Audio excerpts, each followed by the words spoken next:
Assalamualaikum warahmatullahi wabarakatuh. Perkenalkan, nama saya Septina Nurfiara Rinda dengan NIM 21030960087 kelas 3C. Di sini saya akan menjelaskan tentang konsep metode penelitian kualitatif dalam pendidikan Islam. Penelitian dapat dibedakan menjadi dua bentuk, yaitu penelitian menggunakan hipotesis dan penelitian yang tidak menggunakan hipotesis. Penelitian yang tidak menggunakan hipotesis biasanya penelitian berbentuk deskriptif, filosofis, historis, dan penelitian evaluasi. Sedangkan menurut jenis data yang dipergunakan, penelitian dibagi menjadi penelitian kualitatif dan kuantitatif. Bogdan dan Tyler menjelaskan penelitian adalah prosedur penelitian yang menghasilkan data deskriptif tentang orang melalui tulisan atau kata-kata yang diucapkan yang dapat diamati.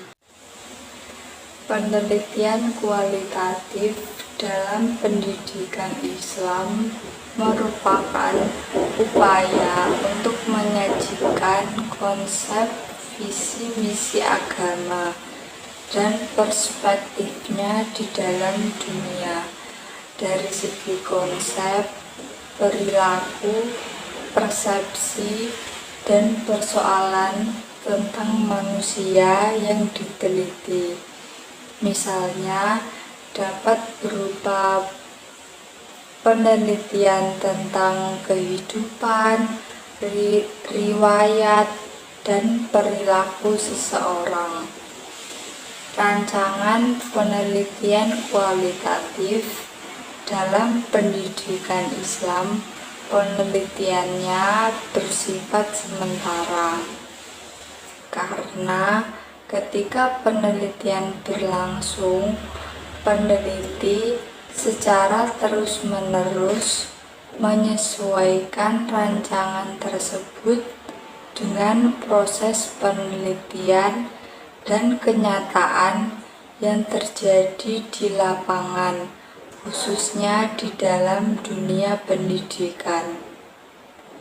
Yang selanjutnya yaitu bentuk-bentuk rancangan penelitian kualitatif dalam pendidikan Islam. Adapun beberapa bentuk-bentuk rancangan penelitian kualitatif antara lain yaitu yang pertama yaitu Grand Theory. Rancangan teori Grand merupakan prosedur penelitian kualitatif yang sistematik di mana peneliti melakukan generalisasi satu teori yang menerangkan konsep, proses, tindakan, atau interaksi mengenai suatu topik terhadap objek yang akan diteliti dalam sasaran lembaga pendidikan Islam dengan level konseptual yang luas. Yang kedua yaitu rancangan penelitian etnografik. Rancangan penelitian etnografik merupakan prosedur penelitian kualitatif untuk mendeskripsikan, menganalisa, dan menginterpretasi pola perilaku, kepercayaan, dan bahasa bersama dari sekelompok budaya yang berkembang pada seluruh waktu. Yang ketiga yaitu rancangan penelitian naratif. Dalam rancangan ini, seorang peneliti mendeskripsikan individual mengumpulkan dan menceritakan informasi tentang kehidupan individu-individu, serta melaporkannya secara naratif tentang pengalaman-pengalaman mereka. Yang keempat yaitu rancangan studi kasus. Penelitian dalam rancangan studi kasus dilakukan untuk memperoleh pengertian yang mendalam mengenai situasi dan makna sesuatu atau subjek yang diteliti. Penelitian ini lebih mementingkan proses daripada hasil. Yang kelima yaitu rancangan metode campuran. Dalam penelitian metode campuran, peneliti mengkombinasikan data kuantitatif dengan data kualitatif, yaitu untuk menerangkan dan mengeksplor problem penelitian dengan cara terbaik. Yang keenam yaitu rancangan penelitian tindakan atau action research. Penelitian ini memanfaatkan data kuantitatif dengan data kualitatif seperti metode campuran, akan tetapi fokusnya lebih merupakan terapan.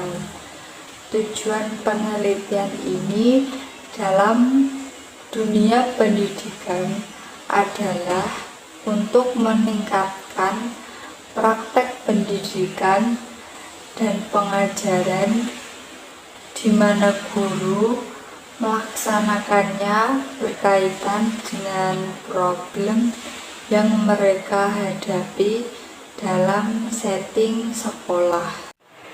Yang selanjutnya yaitu ruang lingkup kajian penelitian pendidikan Islam. Adapun ruang lingkup kajian penelitian pendidikan Islam meliputi yang pertama yaitu pendidikan Islam sebagai mata pelajaran yang diberikan pada lembaga-lembaga pendidikan umum, mulai tingkat sekolah dasar sampai perguruan tinggi yang berbasis Islam.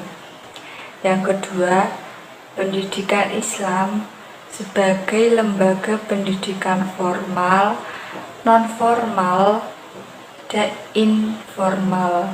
Lembaga pendidikan Islam sebagai lembaga pendidikan formal terdiri dari madrasah, pesantren, dan perguruan tinggi.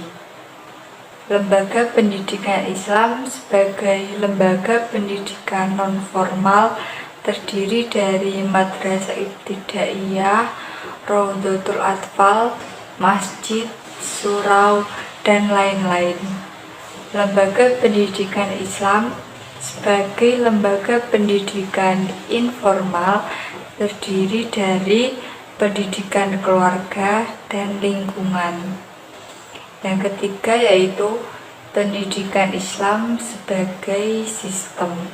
Kajian ini mencakup dasar dan tujuan pendidikan Islam, tenaga pendidik, peserta didik, lingkungan, kurikulum, metode, dan evaluasi. Yang keempat yaitu pendidikan Islam dalam konsep dan sejarah.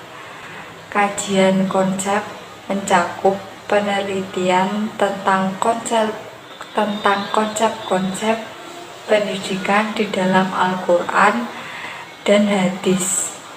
Kajian sejarah mencakup penelitian tentang sejarah pemikiran dan sejarah kelembagaan.